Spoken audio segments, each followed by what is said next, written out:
Hey guys, so let's talk about the first book I will be reviewing for this channel. It is the 1935's Open the Door, written by the spirit Wilfred Brandon and transcribed by the medium Edith Willis. The fact that it is written by a spirit and transcribed by a medium, I think already makes it a very unique book.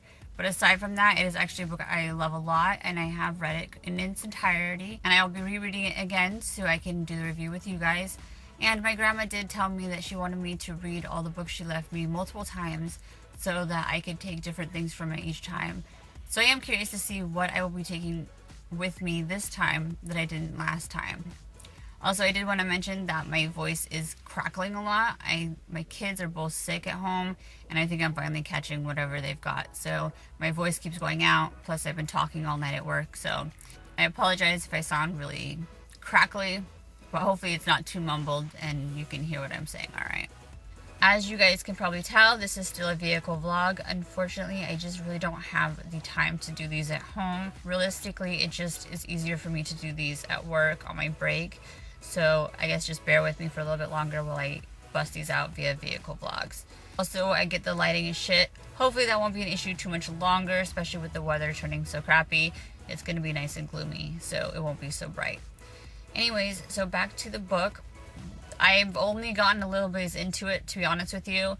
This is going to be a long process, me getting through these books. As difficult as it is finding time to film and edit these videos, reading books is so much more difficult and time consuming for me. But it is something that I promised my grandma I would do. And it is something that my guide made pretty clear he wants me to do through these vlogs. So I am going to try my hardest to get these out and done as quickly as possible. So in terms of this book, like I said, I haven't even gotten through the first chapter. There is a lot of pre-chapter stuff that I've been reading. So there's a lot of information even before the chapter starts. And there are two things that I wanted to touch base on in terms of the book so far. So the first thing is that they mentioned the term white brotherhood quite a lot throughout the book.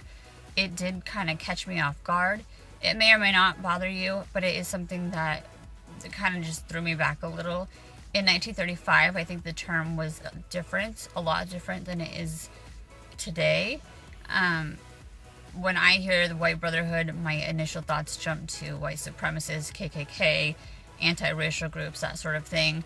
In reality, if you were to type White Brotherhood in Google with maybe the words paranormal or spiritual, you would find information on the White Brotherhood that they are actually referencing in this book. So they are still very relevant. I just had never heard of them prior to the book, and they are not anything to do with anything racial. So in this context, they are talking about white brotherhood in the form of more of the white light family. So to be honest, I'm not sure of all the details. I don't know how the organization works, how you become a member, if there are members, all that kind of stuff. But the gist of it is basically positive aspects of the paranormal. But you will hear the term used a lot, so if you can get past that and not let it bother you, I think you'll really enjoy the book. The other thing that he's already touching on quite a bit so far is the fact that when you pass away, unfortunately, you are not necessarily at peace. You do not just let go of everything. Whatever mental and emotional trauma you have in your life that you had at your death does come with you. So you have two very different sides of the coin that people right now seem to think with. You have one side of the coin where people just assume that once you die that you're at peace and that whatever turmoil you were going through mentally or emotionally is just released and you're at peace now and you're happy now and you're no longer suffering emotionally. That's not necessarily the case. You also have the other side where people assume that if you died suddenly without resolving your issues or that you took your own life because of turmoil, that you then become earthbound and stuck here until you resolve your issues. Also not always true. The truth is somewhere in the middle. I know that I have mentioned this off and on through my social media formats. I want to say that I did a blog on it. I'm not 100% sure. But basically I've mentioned that my dad, he passed when I was 10, so it's been quite a long time. And the first week when he passed, it was super strong. I mean, it was like he was standing right next to you. I could feel him 100%. I didn't even know I was gifted at the time, but I still felt my dad. And then after about a week or so, he was gone. And I really never felt him again. There were a few times here and there over the years that I would smell him or feel him, but it was such a brief visit that it was just like, oh my God, I think my dad stopped in. There was no communication. There wasn't any sort of like conversation or anything like that. And even when my gifts really came in around 12, 13, I was seeing all these spirits and dealing with all these spirits and not my dad. And that was frustrating and confusing. And I just really didn't get it. The other part of that is my dad, I could tell, was a very young soul. And he was obviously very, emotionally damaged considering the fact that he took his own life. And I know everything that led to his life ending. So I know that he went through quite a lot.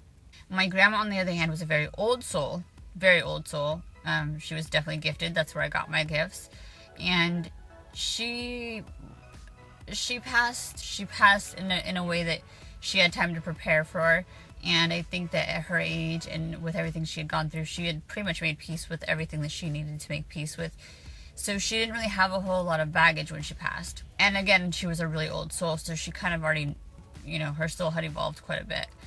When she passed away, she was in my room, full blown, ready to go for days right after. And for months and for years. It's only been the last few years that she's not been as present. And I think it's just because either she's doing stuff over there or she just doesn't need to be.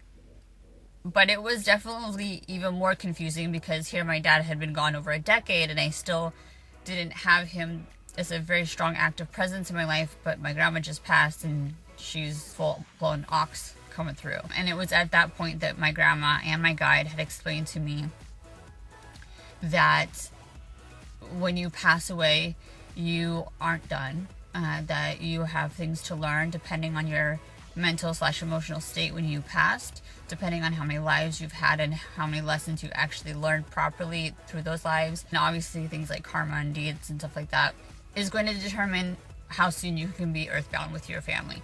This is a completely different vlog that we'll have to get into later. There's earthbound and crossed over spirits, and then the way they interact with you is very different. When I say you get to be earthbound, I don't mean you then become an earthbound spirit. I just mean you're a cross spirit that can make an earthbound trip, long enough to spend time with your family. So there's a few things here with this.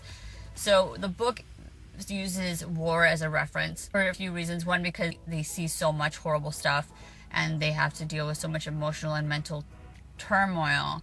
And then the way they die is often very sudden and dramatic. So these souls have all these horrible things in them in terms of things they've seen and heard and witnessed. And then they don't even have time to resolve them because they die so suddenly. These souls need a lot of care and work after the body's gone. Wilfred Brandon, the spirit, he just wants people to understand there is help after your body's gone, but that's going to take however long it takes. Every person is different. Every learning style is different. If here on Earth, you're a quick study and you're eager to learn and you pick things up pretty quickly, it's very possible that you can pick this stuff up on the other side and move on faster. If you're someone who is slower or doesn't catch on as quickly, or you just care less on Earth, then it's possible that when you pass, your soul is your personality. So however you are here is how you're going to be there in terms of learning and picking things up and evolving and that sort of thing. So you could have a super damaged person who's been through everything, and they may technically evolve and heal faster on that side than someone who's only had one or two traumatic things happen to them. That's just because of how souls are and who we are. With this, there's a couple things, and I know I'm kind of bouncing around. It's a complicated topic, to be honest with you, because there's so many different aspects that go into it. But he wanted you to know this and understand this for several reasons. One, don't just assume that your loved ones are at peace. Not that it's not a wonderful thing to think about, but it just may not be accurate. The other thing is, if you are considering suicide, please know that it will not end your pain. It will end your physical pain. If you have chest pains or anxiety in your chest, if you have some sort of injury to your body that pain's going to go away. But anything internal, you're still going to have to deal with that even when you cross over. So suicide really isn't the answer, because unfortunately that can very much come with you. The other aspect is that if you can, try to mend whatever you need to mend. And that doesn't mean fix all your relationships. That means fix any relationships that aren't sitting well with you inside. I do have people that are not in my life anymore, and to the average person, they would consider that a broken relationship I need to fix. I don't need to fix it, because inside of me, I'm right with it. I know it's the best thing for my soul. I know it's the best thing for me. I have no questions. I have no what ifs. I have no teetering feelings. I'm 100% set. I know I'm good. So in that aspect, I don't need to resolve anything there. Inside of my soul, it's resolved. However, there are a lot of people who do have issues with family members or friends that are not resolved. They still have mixed feelings about it. They wish things had worked out a different way, that type of thing. Or you did wrong by somebody and you just don't know how to fix it. Those are the type of things you definitely want to do the best to mend while you're here. And then obviously anything you got personally going on, psychologically, emotionally, self-esteem issues for things you went through as a child, whatever. The best thing you can do for yourself on this plane is resolve anything that's deep, that's below the surface of the flesh and bones. Because when you cross, that stuff is going to come with you and you're still going to have to resolve it. You're just going to have to resolve it in a different place, in a different plane. The other thing is be kind to each other, right? Because whatever you're doing to that person, whatever damage you're causing them, they're going to take with them forever until they resolve it. If you're treating people like crap and they pass away, whatever you did to them mentally and emotionally is going to go with them. It's not like just get over it. You know what I mean? It really does stay with these people. So just don't treat each other like crap and resolve whatever you can resolve while you're here. While suicide is not going to end your pain, you can still fix it. It's just going to be done on the other side. So yeah, those are the two main things that I've gotten to so far. Like I said, I haven't even gotten to the first chapter yet, so there's going to be way more to talk about the next time I start filming. But basically get past the white brotherhood term if you can, because it doesn't mean anything negative in this context. And then just understand that your soul, any damage that's being done to your soul, mentally, emotionally, it is going to follow you. It doesn't just go away when you die. It's something that you're still going to have to resolve on that side. So handle any unfinished business you have here while you can, and just be kind to each other. Alright guys, that's all for now. Hopefully the next time I am reviewing this book, I will have way more information and I will have gone through way more chapters, but we'll see how that goes. Until next time.